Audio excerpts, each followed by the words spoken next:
What's up, everybody? Scotty White, World Combat Sports. Here to give you just a breakdown, before we jump start the week. The Echo is in the building. It's been a great boxing week.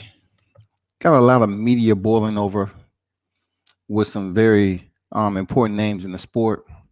Like we said before, as boxing fans, we done heard it all before, but we would just want to know if it's all real right now, if there's any heat to the fire. We've been hearing a lot of chit chatter going back now that the Tank Davis, um, I guess, criticism has died down a little bit, and people finally understanding that Gamboa injury wasn't as severe as he was making it out to be.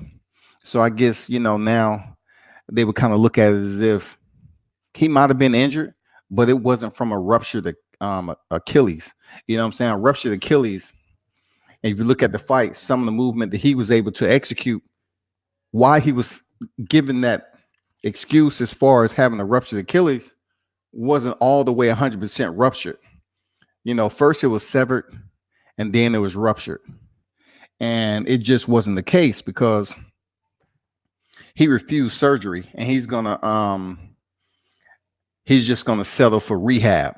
So when a fighter refused surgery and settle for rehab, that means it's not a severed Achilles. It might be an injury somewhat to his ankle, but he's refusing surgery and he's just gonna settle for rehab or whatever the case may be, and that's what's gonna happen. I just don't find it as any type of sense of urgency for Yorkis Gamboa to go on the knife to hurry up and get back in the ring if it was that serious. Anyway, I'm done talking about that. Two individuals that's been in the media lately is Errol Spence and Terrence Crawford, right? So these two individuals, man, I hear a lot of boxing talk out here where people continue to compare their welterweight resumes. Welterweight resumes. We're talking about Errol Spence and Terrence Crawford. Now, from my understanding, correct me if I'm wrong, Errol Spence came in the division and he fought 3 times at super welterweight and then dropped down to welterweight in 2013. And from then on, from 2013 to the present, he's been campaigning at welterweight division. It's no secret.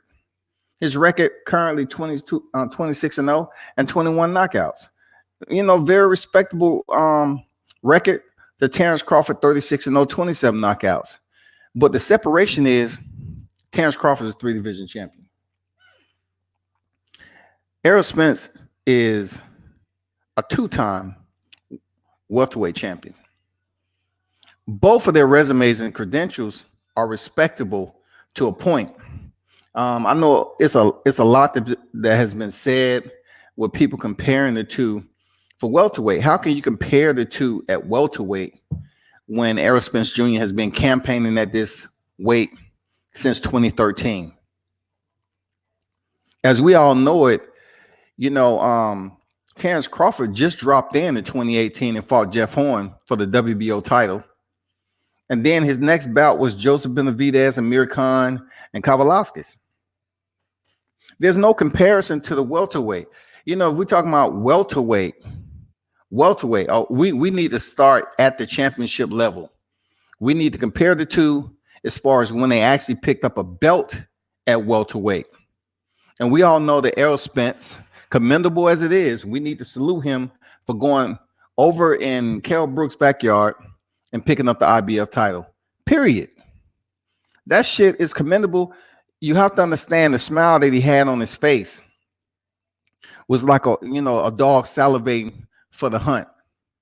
He was in Kell Brook's backyard, going in there for a title fight to a fighter who was 36-1, only a single defeat, and he was going in there to try to lift that IBF title. And it was a war. He really went in there, and it was really a fight where Errol Spence stood in the pocket. He was able to deliver the damage and take damage. But ultimately, he was able to stop Kell Brook. So, it's nothing that you can take away from that fight except he went in there and got a title from a fighter who had already had a tough battle moving up in weight against the better wishes of I guess Eddie Hearns and whatever his team was telling him. They was telling him not to. He went up. You know, he took severe damage, facial damage from Gennady Golovkin, moved back down after healing or whatever, and from the right side to the left side came Errol Spence Jr. So taking and giving Errol Spence first defense, Lamont Peterson, which, you know, his record 35-3, right? He's a respectable dude, good guy. But people need to stop, you know, putting him in the conversation as being a good guy. We're talking about boxing. He went in there and he didn't do too much of anything to give Errol Spence that competitive bout we was looking for. And then I'm not going to mention Ocampo. Went out in the first round. No, Mikey Garcia wasn't in for the weight class. So if we compare welterweight between these two leading up to a potential bout, we have Kell Brook for Errol Spence Jr. and we have Sean Porter. Period. Those are the only two. Since picking up his first title, those are the only two that you compare Terrence Crawford and Errol Spence to. I'm talking about as far as worthy, credible opponents in defense of the title. Okay, you have Kell Brook, who he defeated for the title.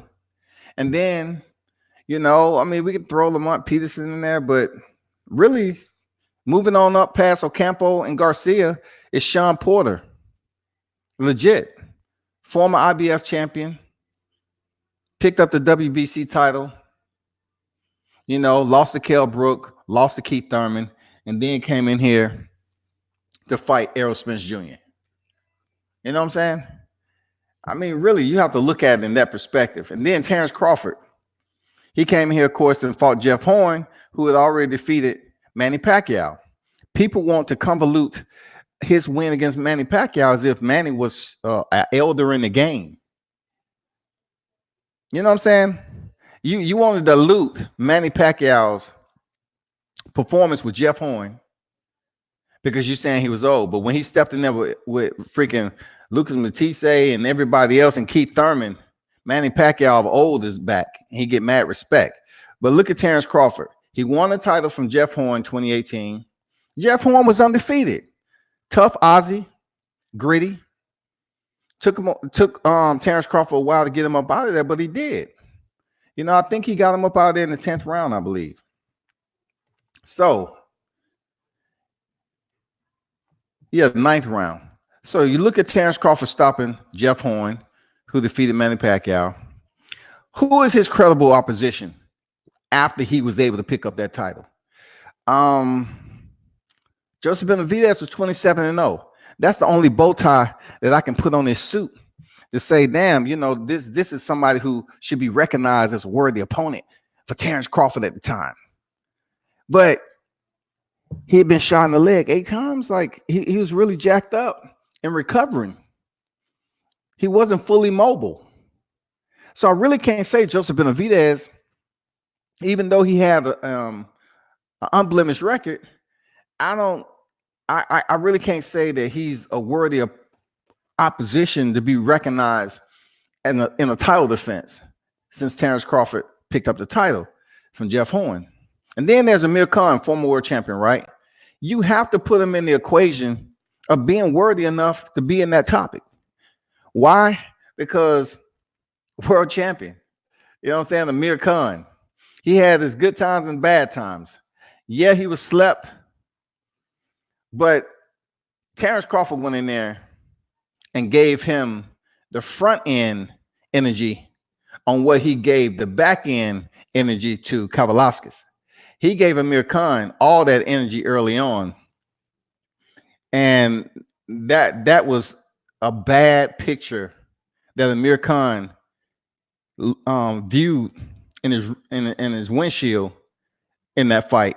He felt that Crawford was coming on strong and there was nothing he can do about it. So once that blow supposedly landed on his thigh, which it clearly showed it did, guess what? It was a wrap. He chose to quit. And then Kowalski, yeah, we don't know too much about him, but once again, he was 21-0. So, you know, the only two individuals that we can really praise on Crawford's defense is by records. You know what I'm saying? Not too much quality. I don't know. Man. I would say Amir Khan, Kowalski, Joseph Benavidez 27-0. But then you go back to Errol Spence. I don't know. I really can't put Ocampo in there with a 22-0 record because he was just sorry. And I cannot put Mikey Garcia in there because he was moving up 2 weight classes, 39-0, 4-division champion, but he was too small. He wasn't a welterweight. So it defeats the purpose of even including him in there. So since the defense of his title, I would say Errol Spence worthy opponents would have been Sean Porter. That's all I can say. I mean, Errol Spence worthy opponent was Sean Porter. But getting to the topic at hand, there's a lot of talk that's been in the media with these two. And we've heard it before, y'all. And what's good about it is that 2020, we've been waiting because once they met the first time with Bob Arum in the presence, it was a whole back and forth, verbal sparring going on, talking trash to one another, machismo, whatever you want to call it. And we really was hyped. We was like, shit, this about to pop off. You know what I'm saying? Terrence Crawford was standing face to face, and they was going back and forth. But one thing we need to take note of in that whole entire scrum of trash talking that was going on, Errol Spence mentioned that Al Heyman had a plan that didn't include Crawford. You know what I'm saying? It didn't include Crawford. He basically saying, he mentioned Sean Porter's name. And Terrence Crawford said, oh, he didn't mention my name? He said, no. And then the conversation broke down to the point where Errol Spence basically said, why wouldn't I take the easier route? So he felt that Sean Porter was the easier route than Terrence Crawford. That fight finally maturated, and we all saw what happened. It wasn't an easy fight at all. It was a pretty tough fight for Errol Spence Jr. Now in the media, it's some back and forth going on from Errol Spence, who is recovering from his horrific car crash, and salute to him for surviving something like that. But for many people, when it comes down to a fighter like Errol Spence coming off a unification bout and then getting into a car accident, surviving, I look at it this way. Obviously, there's some things going on with Errol Spence, but Errol Spence may indeed just be cut from a different cloth, that he would be the type of person to say, I survived the accident. I'm not going to keep on pouting about it. I want to get back in there and have a tough fight on my return. And that's the kind of dude I see Errol Spence being cut from. It was a bad accident. He lost some teeth. He probably messed up, his jaw, whatever the case may be. But he's a tough dude. I mean, you saw it in there with Sean Porter. Sean Porter was turning him, obviously the stronger fighter, but Errol Spence stayed in the fight. Hands down. He stayed with the artillery loaded, and he was very focused through his optics. And being that he was focused through his boxing optics, he was able to catch Sean Porter with a left hook. Very, very sharp. Astute. Give that man an honorary salute. Because in the battle, in the eye of the storm with Sean Porter, who was there, bringing the present pressure, Errol Spence was still able to deliver the defining blow, which ultimately separated him on the scorecards of keeping that belt, with getting Sean Porter's belt and keeping his IBF and becoming the WBC champion, unified. So check this out.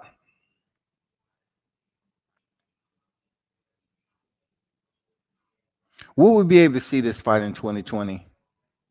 Because Terrence Crawford obviously took some flack. And people are quick to drop inbox and put messages out there. But Andre Ward even said it, SOG himself. He said that Terrence Crawford may not want to admit it, but he was dropped or he was hurt. right? By right hand. Terrence Crawford may not want to admit it. Even Jamel Herring, during the post-fight conference, took the mic and said what happened during that third round, and he kind of made light of it. All I'm saying is, accept what happened, accept the fact that Terrence Crawford still closed out the fight with Kavaliauskas and just threw out the fight plan and said, you know what? I'm going to show you what I'm about. I'm going to show you how I'm built. I'm going to show you what cloth I'm cut from. I'm going to show you how it really goes down when the plan is abandoned. What's going on, Ronald Finkley? Salute, man. And that's exactly what happened with Crawford. I call it dog walking your opponent. He threw out the boxing plan and he went in there and finished his opponent. Now check this. Now when it comes to Terrence Crawford and Errol Spence Jr., the fight everybody wants to see, I believe it's going to be pretty much everything we hope it will be. Seriously. I believe this fight between Terrence Crawford and Errol Spence will be every bit of the energy that we expect from these two. I think it'll be more so the build up that may supersede that of Errol Spence and Sean Porter. Why? Because Sean Porter don't do too much trash talking. Even though he tried doing the Errol Spence fight, he don't do too much trash talking. You know what I'm saying? Like Sean Porter fights the same regardless. He brings it, and he continues to brings it. That's Sean Porter. But guess what? Terrence Crawford isn't that predictable, y'all. Terrence Crawford isn't as predictable as Sean Porter. Even Errol Spence, in a lot of ways, was giving Sean Porter what he was asking for. It was almost like Gennady Golovkin asking Saul Canelo Alvarez for the Mexican style, and Alvarez gave him the Mexican style. But then he did not get it in return from Gennady Golovkin, who decided to box off the back foot, which was a bad idea, and we all know what happened. But for Spence Jr. to fight Terrence Crawford, he will be getting different looks. You know, the first half of the fight with Crawford and Kavaliauskas, he fought orthodox, and then he changed to southpaw and ended up finishing the fight.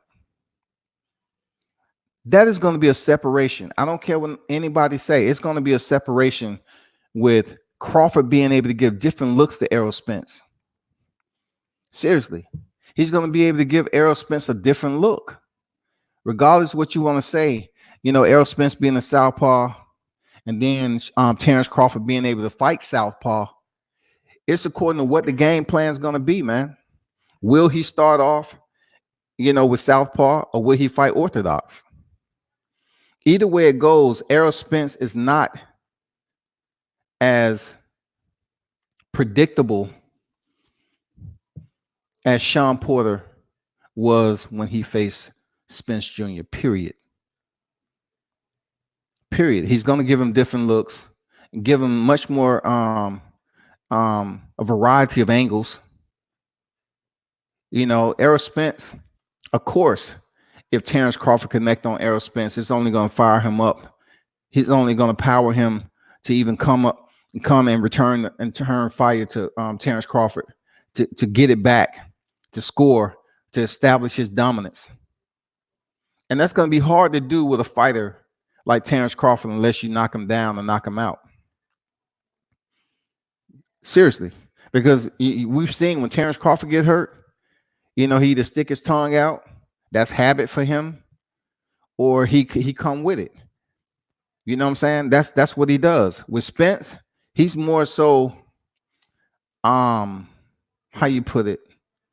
He has control venom. If you connect on Spence, he stays the course, he applies pressure, and he tries to do damage, but you just don't overly see any theatrics from Errol Spence. He pretty much keeps a calm demeanor, but vicious, and he applies the pressure, and he tries to go in there and land some heavy shots. That's pretty much who Errol Spence is, man. But Terrence Crawford is a little more theatric. When he starts sticking his tongue out, he gives you every time he gets connected on, he lets you know, okay, you got me. He'll smile or do something. Not so much with Errol Spence. Errol Spence conceals all that. That's one good point about when you hear Errol Spence, he pretty much has the same expression. He really doesn't show you his hand at all. He just throws that ace of spade, them jokers out there when it's time. That deuce is wild. That's what Errol Spence does. So one thing about Terrence Crawford, he's gonna have to control that with fighting another predator like Errol Spence rather. Crawford's gonna have to control that, man. Because if you do that against Errol Spence, someone who pretty much knows exactly what I'm talking about, and everybody else that follow the sport and this view Crawford's fights, you know damn well that every time he gets connected on, he either stick his tongue out, smile, or go through some theatrics to let his opponent know that you didn't do anything. It didn't hurt. I'm good. And I just think this fight right here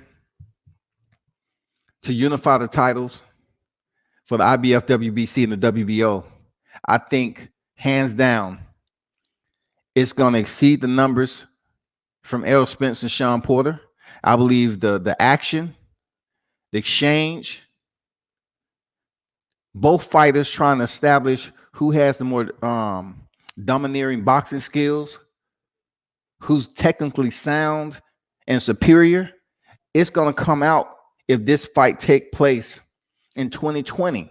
Like, it's the perfect time in 2020 if Errol Spence come back and he say he's not taking a soft touch. But I'd be damn, I don't think he's going to come back and fight Terrence Crawford. If he does that, I mean, damn, it is savage. For real. It's savage as hell. If Errol Spence come from a car accident and fights a top-tier opponent, somehow, somewhere, Al Heyman makes that fight with Bob Arum.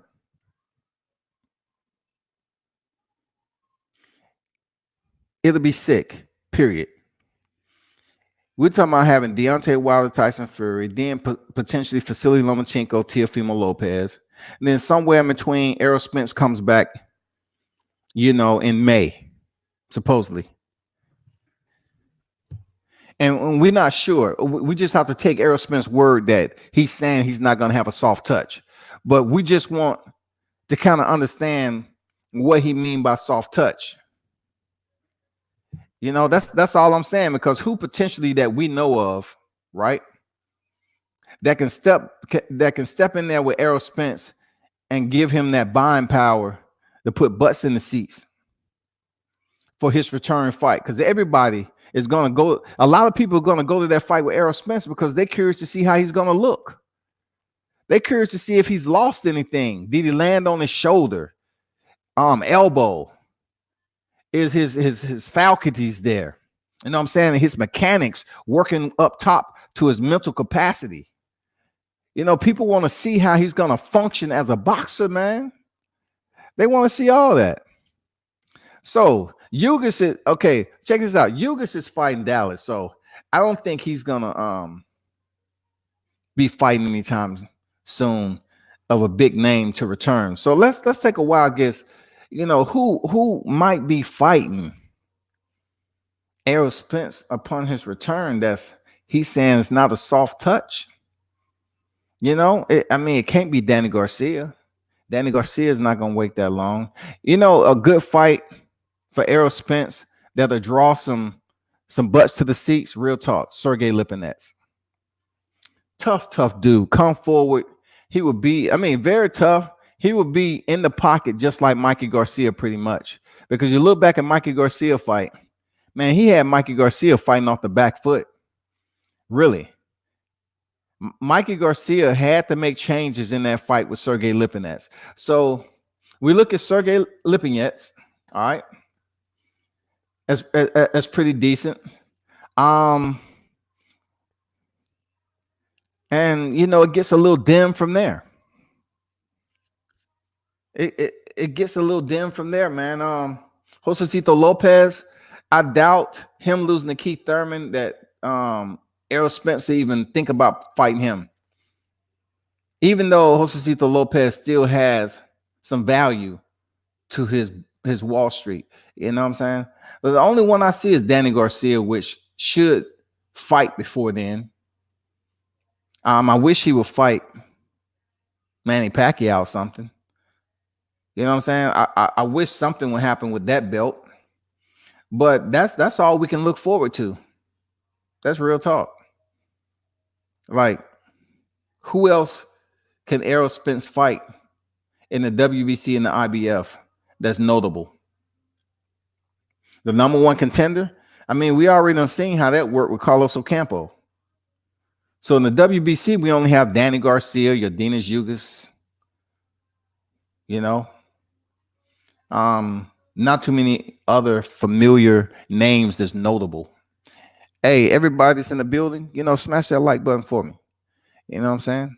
Smash that like button and you know, drop some comments if you have them about this particular fight. But I got a good vibe about this fight. Of course, with boxing, you don't know. I mean, because social media really make fights these days. The era has just changed. Social media can make certain fights come to fruition. This fight has been in social media before, but it's kind of like the perfect time for these two to match up in 2020. It is. You know, being that Errol Spence picked up the WBC, dropped Sean Porter, and then Terrence Crawford going through adversity, but finishing Kavaliauskas, right? So it's really a good time for these two to link up in 2020 with two notable fights that kind of gain some traction to the attention of the fight fans. It's perfect time, man. And it would do very good numbers, man. I don't care what nobody say about, you know, Terrence Crawford not being a ticket seller and all this.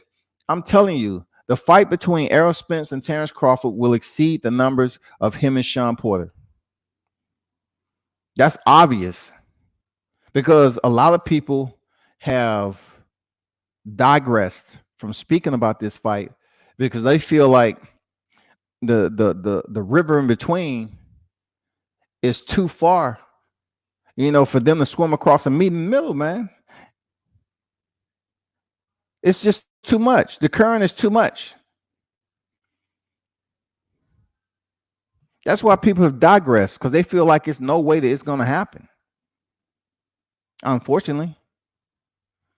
So 2020, potentially, I see the bridging of that gap, man.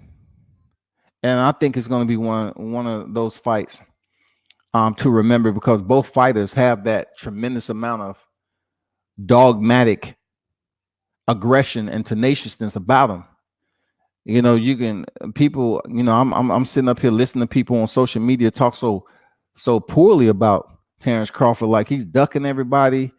You know, I heard a podcast today as if Terrence Crawford, like he ain't did anything worthy of recognition in boxing. It's just amazing how people just jump on the waves, man, of certain boxers to advocate for another boxer. But in the process, they're not keeping it non-biased. They just up here shredding. You know, they're just being extreme, freaking all the way to the left, and just dogging out one fighter to bring a halo over the other. You can't sit up here and say Terrence Crawford is garbage. You can't say he's the worst person. I mean, I heard a person sit up here and say Terrence is a pussy and all that. I'm like, how do you figure? Like, where's these voices coming from? Who is controlling and influence these individuals to talk such? And if you're running a podcast of individuals and you all are talking about boxing, I know damn well for myself, if somebody up there talking reckless that's on the podcast that's just way off to the left, I would have to say, hold up, I have to get some clarification here, because you know, if we're all on the podcast together, then it's going to reflect all of us. And that's one thing about some of these podcasts with multiple voices. They shouldn't agree on every single thing. That's just not how the mind works. And if it is, that means you're a follower. There should be some disagreements. There should be someone that's on A, another one on B, and another one might be on A. If it's four, the other one on C. How can everybody talk just alike and dog out the same person? It's no way that that's reasonable. No way did you say Terrence Crawford can't box. No way you can say he garbage. No way you can say that about Errol Spence. It's just untrue. So it's not up to me to give excuses for people who up here that have been dogging the man out for his performance. But you know what? If you're going to dog these fighters in this era for their performance, you need to dog the ones and the ones that you praise all the time for their performances that has multiple losses on their record, that went through adversity also. And we're talking about some of the greats to ever do it. They have adversity that people forget about. They want to talk about boxing and say so many great things and mention the names of these greats, but then turn back around and act like a boxer today, because of social media, they're easy to just zone in on and criticize with criticism and just dog and shred them to pieces, all from a single performance that really didn't live up to the hype. All this time he can have an undefeated record. You know what I'm saying? And he faced a little adversity, but yet still close a fighter out. And he gets criticized for not being as good as we thought he was. That's poor thinking right there. That's nonsense, y'all. That's BS. Real talk. That's BS. If you're gonna do that, because we saw with Errol Spence, you say, well, he was behind against Kell Brook until he got the stoppage. Which is worse? I mean, he went over there to another man's backyard, and it wasn't even like the referee was overly involved. It was just a fight. It was a brawl. It was a war. And that was Errol Spence's game plan. But there was a lot of criticism in how he went about it. So you look at the way Crawford, people say, well, he knocked out a one-legged fighter in the 12th round. Well, Benavidez is not a slouch. He was actually pretty smart. And I'm pretty sure he's been in many sparring matches and learned a lot from his brother David.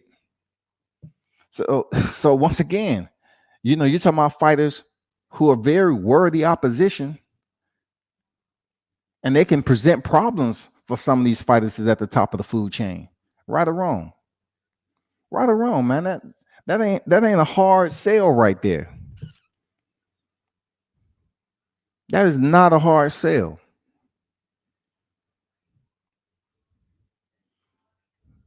Terrence Crawford and Errol Spence is both undefeated fighters. And there's no comparison to the resumes that they had in welterweight, because Errol Spence has been campaigning here since 2013. So you don't need freaking index cards or flashcards that kind of put up the amount of bouts that separates them two in the division. It's not even close. Terrence Crawford, he came over here in 2018. June of 2018, and fought Jeff Horn for the belt. So you put June 2018, just over a year, right? Year and a half. He comes back, fight Benavidez, several months, 2 fights in 2018, 2 fights in 2019. April 2019 and December of 2019. 2 fights. 3 defenses of his title.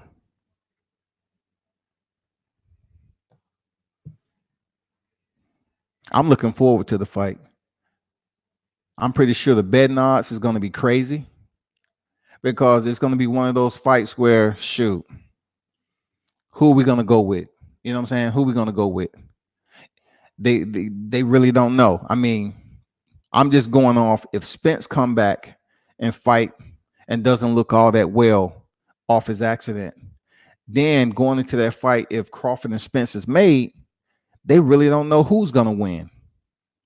Like the momentum that Spence had coming off Sean Porter fight, if he was to automatically step over there and fight, Terrence Crawford, coming off that momentum from Sean Porter, people be like, nah. Let me see. The performance from Crawford, Errol Spence. Let me get the odds a little bit in favor of Errol Spence, because I just feel that he had the more dominating performance in a sense. Being that they was going mano a mano, stand in the pocket. Both was landing pretty solid, scoring effective punches. I get at the Spence Jr.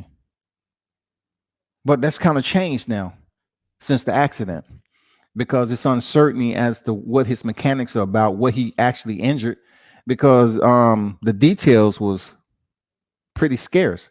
You know what I'm saying? We really don't know what injuries occurred. All we know is the charges, the accident did happen, and he's in recovery right now. He finally gave his first interview.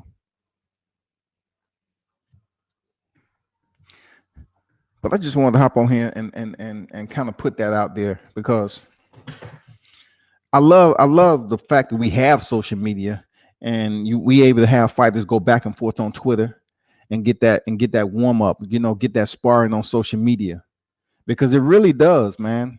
For everybody's tuning in, that shit really does work. It really does build up the interest of fighters, to that may not potentially face each other. It may build up enough energy to bring more fans to see the fight, all through social media, all through the virtual world. The voice that's all on the tips of someone just pressing keys and send. You know what I'm saying? It's amazing how that all works. And once this get heated enough between Crawford and Spence Jr., it's going to be wild. I think the press conference absolutely is going to be somewhat similar to Tony Harrison and Jermell Charlo, without the personal insults, vulgarity, obscenities, whatever, disrespect. But I think it's going to be more along the lines of competitive freaking jarring back and forth.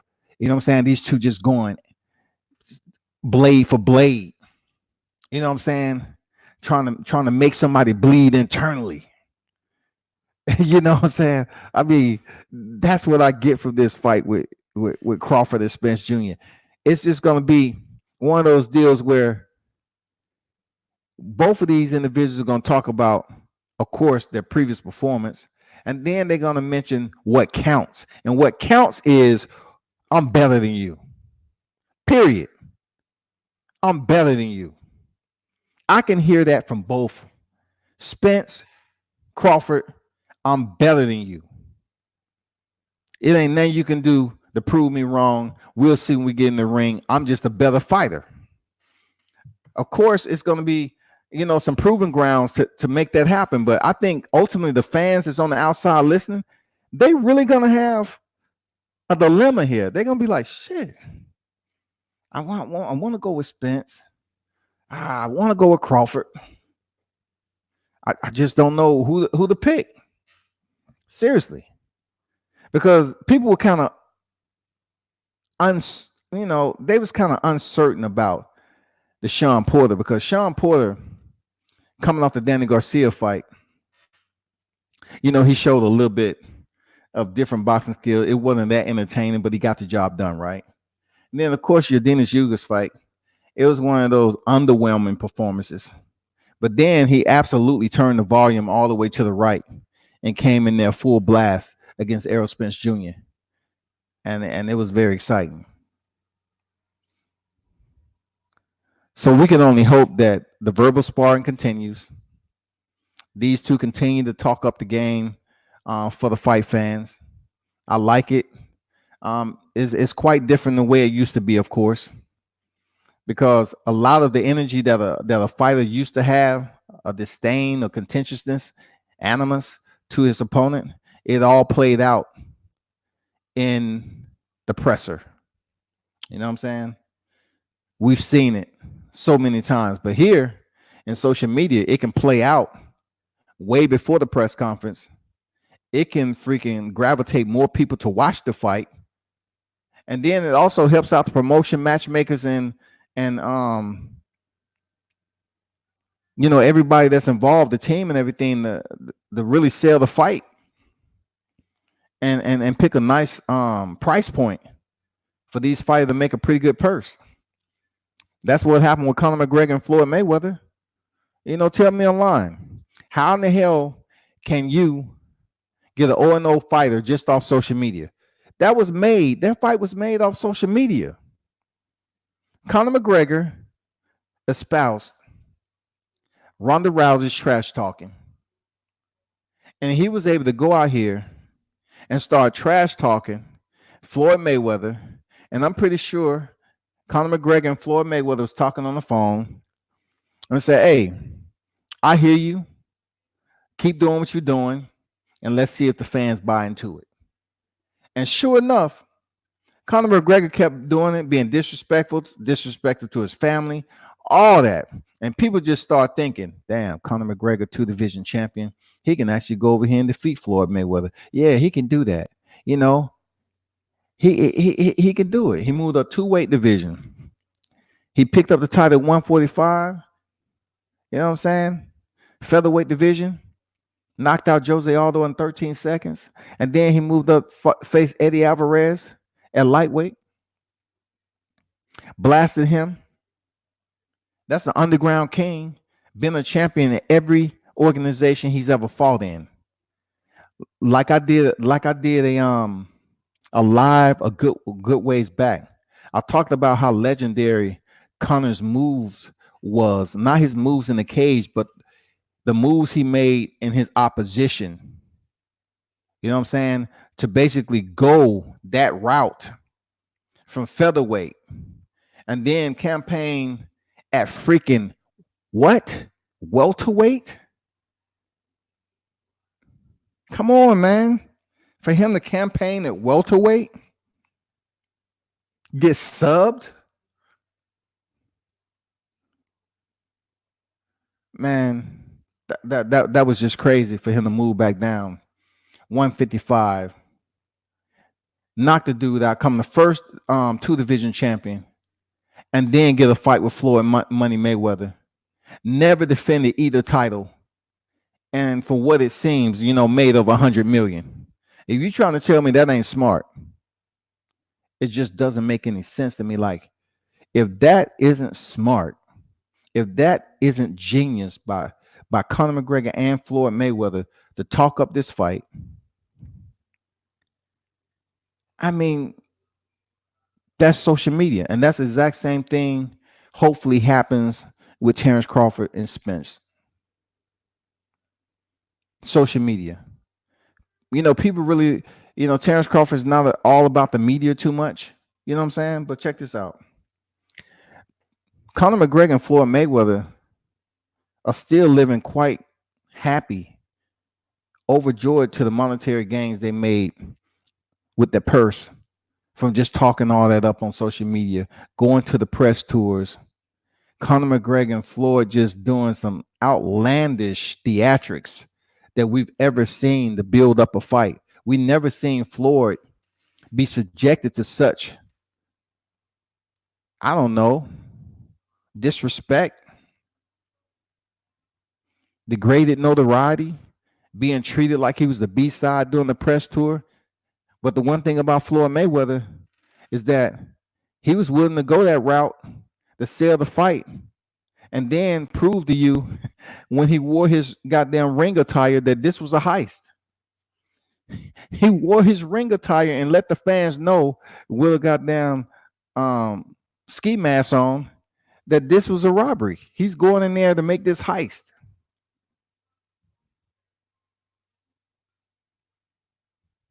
It's beautiful. Social media can be a love-hate relationship for a lot of people. The good thing about it, you get to reference a lot of things. You get to know about a fight and go back and see what's said over here, what's said over there. But ultimately, if they both continue their social media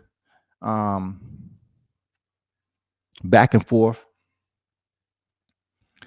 verbal sparring between one another, hyping the fight up, keeping consistent, because the last time they did it, it died down quickly.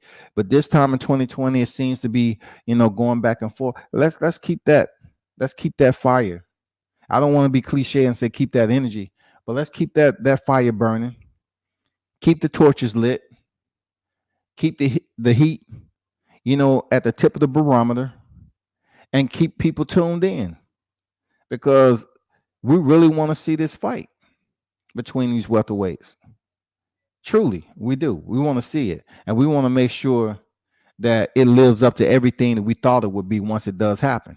Because we don't want to draw. We want a definitive winner.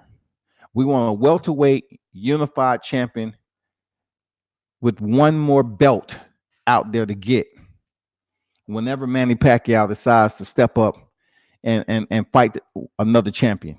That remains to be seen. Errol Spence say he will be unified champion. He coming for the WBO. He coming for the WBA. I mean, if he's able to make that happen, cool. But it just seems like Manny Pacquiao is going to be out the picture. But Crawford is accessible. Crawford is accessible. Serious. So we'll see what happens, people. Fight fans, WCS supporters, smash that like button for me. You know what I'm saying? Smash the like button. And when y'all come in here, those of you that's actually boxing fans and the other ones, window shoppers, drop some input in there whenever you drop on the live. I definitely respond to the supporters of World Combat Sports. Check it out. As always, on all social media platforms, IG, YouTube. Subscribe to the channel. Pass the word. Check out worldcombatsports.com. I just did an article talking about the fight that's coming up. It's kind of integration between the top 3 heavyweights of Deontay Wilder, Tyson Fury, and of course the third best heavyweight in Anthony Joshua. It was a bit heavy in the word count. The reason being is that sometimes when you get immersed in an important topic, such as seeing the unification of the heavyweight division being so close, a lot of people read what you put out there. So I just wanted to make it a point on what I see in that particular division, being that Deontay Wilder is facing Tyson Fury coming up in February. We really want to see a unification bout, but ultimately, I don't think it's going to happen in 2020. It may happen sometime in 2021 if both fighters still have their belts, primarily Anthony Joshua. We really don't know, because I look at it like this. Anthony Joshua, and I put this in my article, when back in 2018, after he just finished, he defeated Alexander Povetkin. When they asked him about who he wants to fight next, April 13th, the second fight on his Wembley deal that didn't happen, he wanted to turn the liability over to the fans and ask them, who do y'all want me to see? Because ultimately it's what the fans want. He refused to answer the question too much. He did soon enough say Deontay Wilder, but he's basically always putting it out there to the fans, and he wouldn't make no commitment about it. So, that's pretty much where I was at with this. I just hope that somehow, some way, Anthony Joshua doesn't vacate or have his WBA stripped, just so he doesn't have all the pressure, because he folds under pressure. We've seen that. He doesn't have all the pressure to face Deontay Wilder, because like I said in the article, I truly believe Anthony Joshua wants another fighter to go over there and try to defeat Deontay Wilder and defeat him, pick up the WBC so they can give him that Charles Martin cameo, dive into, so he can get that freaking belt. So now he can goddamn, come back and try to unify the title over there in the UK, because he's made it perfectly clear that he's trying to fight Deontay Wilder in the UK.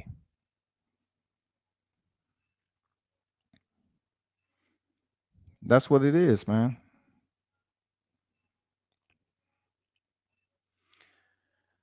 But that's all I got for them.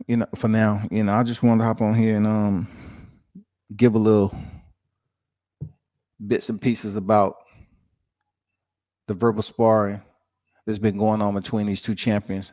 And I think it's good for the sport. I think, more fighters should do it to build up the ticket sales, to build up their notoriety, to build up the value in selling the fight. Unfortunately, one of the fights that I would have to use all the time is the way Conor McGregor and Floyd Mayweather was able to do it. Not so much Floyd Mayweather, but Conor McGregor. You know what I'm saying? So that's where we at.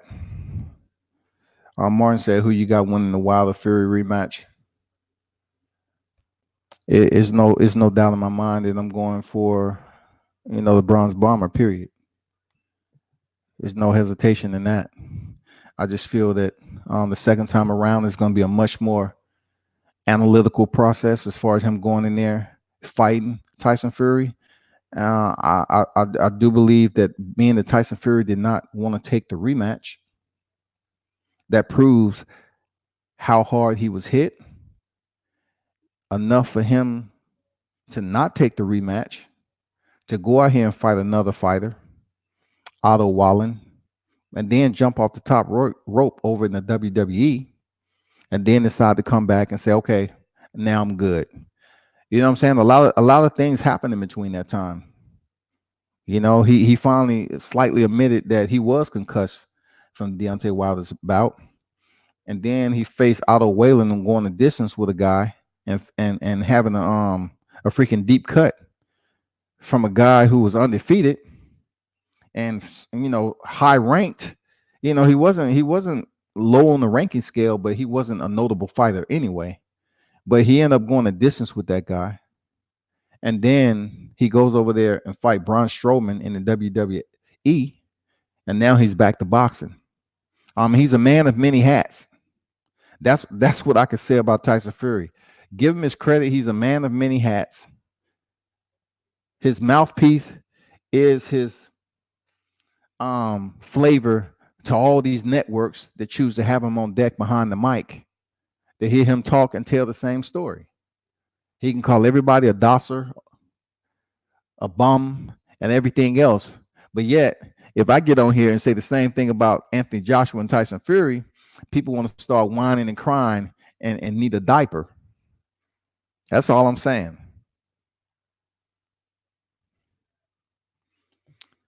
Martin said, I think Fury did that just to make the fight bigger and have the ESPN contract.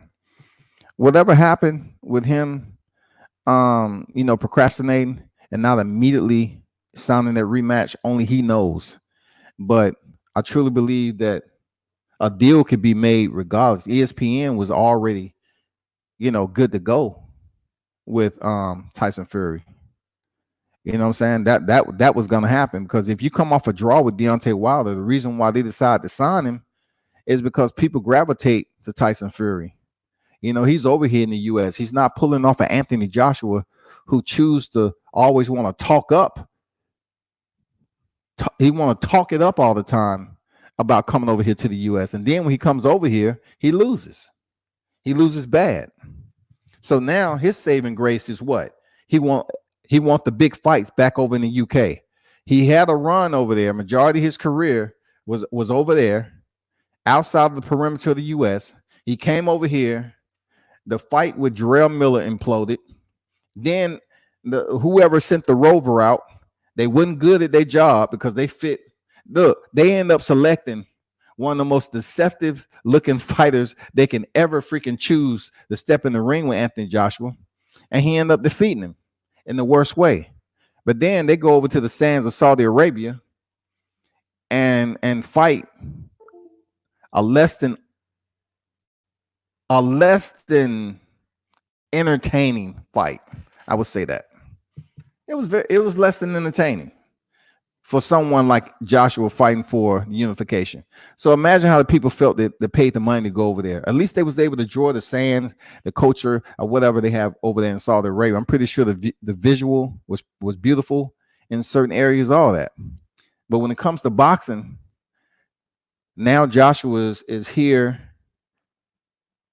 regained his unification status, and now he's saying that he has stopped Deontay Wilder in 6 rounds. I don't know if he fell off a camel. I know he was practicing the religion over there. So I really don't know what happened to Anthony Joshua. He might have been riding on a camel that was his first time and bounced his head off one of the humps, or whatever. Or maybe fell off the back, or getting his neck massage in the first fight. He might have reactivated that or something like that during the fight, because all I saw is Anthony Joshua running on the outside with his Asics on to a fighter who came in 15 pounds heavier, staying on center, wasn't agile, wasn't using his agility, his mobility like he did the first time, wasn't returning the volume of punches. I don't care how much weight, like you can gain 15 pounds. What does that have to do with your arms? It's not like you gain 15 pounds in each hand. So either way it goes, man, Joshua now using Deontay Wilder's name is clout chasing to me. It seems like he's just trying to build up a talking point to make it seem like he wants to fight. But yet we all know this is the same person who didn't want Wilder nowhere in his proximity. He didn't want Wilder nowhere in his proximity. You know what I'm saying? So I just look at it like Anthony Joshua is coming so predictable until he faces Wilder face to face in the same room, and get this out the way. People are going to look at it somewhat like Canelo Alvarez and Triple G. When they did their press conference, nobody really tuned in. Canelo was in one room, and then freaking Triple G was in the other room when they had their rematch. It was one of the most boringest press tours you'll ever see. Like, they wasn't even in the same room because of what Triple G has said about Canelo popping positive for Clenbuterol and everything. But with Joshua, you can't sit up here and clout chase off somebody's name and saying you'll stop him when your bouts haven't proven that. You know what I'm saying? You didn't stop Andy Ruiz. You couldn't stop an overweight one-hit wonder 2.0 Snickers and caramel nougat Andy Ruiz. So you're going to go over here and try to say you're going to stop a guy who's the heaviest hitter in boxing and proven he has a chin, and the beard was tested by Luis Ortiz and many other fighters, Spilka and many other fighters, and prove he has a chin. All of a sudden, Anthony Joshua believes he's going to have one of those nights where he's going to have Klitschko in the ring. I mean, who are you basing this off of? You can't base it off Joseph Parker. When did you have him hurt? You knocked down Carlos Takam. He got right up. Your only saving grace. I'm not going to go back to Dominique Brazil and Dillian White. Your only saving grace is who? Klitschko? Wembley? That's his only defining moment for him to talk about.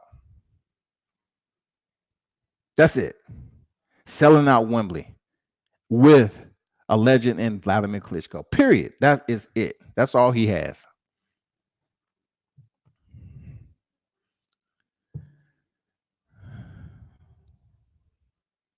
Martin said, you think Hearn paid Ruiz extra money to lose or not? I think Ruiz, I can't really speak on something that I wasn't privy to, but the only thing I can say is that Ruiz cashed out. There's no way. Ruiz did the same thing Charles Martin did. If that's not clear enough for people to see, I don't know what is, but it's no way that Ruiz goes in there and he's saying 1 minute that he's training hard, he's taking the fight serious, and then he's coming in there looking like a beluga. You cannot sit up here and have that respect. I don't know how he gets a pass, being that he's from a place where they pretty much respect the sport of boxing. being the first Mexican. If you're gonna say he's the first Mexican heavyweight and give him all these parades, then you got to hold him accountable for what he didn't do. And what he did not do is go in there and defend those titles. So some had to be paid, allegedly. Somebody cashed out. Seriously. Somebody cashed out, and it had to be Ruiz, man. You can't tell me someone who had that much energy the first fight and was able to stop Joshua, knock him down several times and stop him, right? To come back in there and barely even move off center, barely even switch up his offensive attack. He hardly did anything. Joshua was just throwing out his robotic jab 1-2 and stand on the outside, and it just looked basic as always. He's always been a basic heavyweight. He's the third best heavyweight. You know what I'm saying? That's all I'm saying. Joshua's the third best heavyweight in the world. Even with the unified titles, he's third best, because I know Fury will make him look crazy, and Fury will make that bout as boring as tree bark. You know what I'm saying? Chopping up tree bark and thinking you're gonna make a nice little freaking Picasso out of it just because you get some Elmer's glue and freaking throw a little sprinkles on there and say, man, this is expensive. This is oak bark right here. This shit was be boring, boring, and boring. And Tyson Fury will beat Anthony Joshua. Period. He will make it just like he did Klitschko. But with Deontay Wilder, it takes a heartbeat for him to land a shot that'll put a fighter out for good.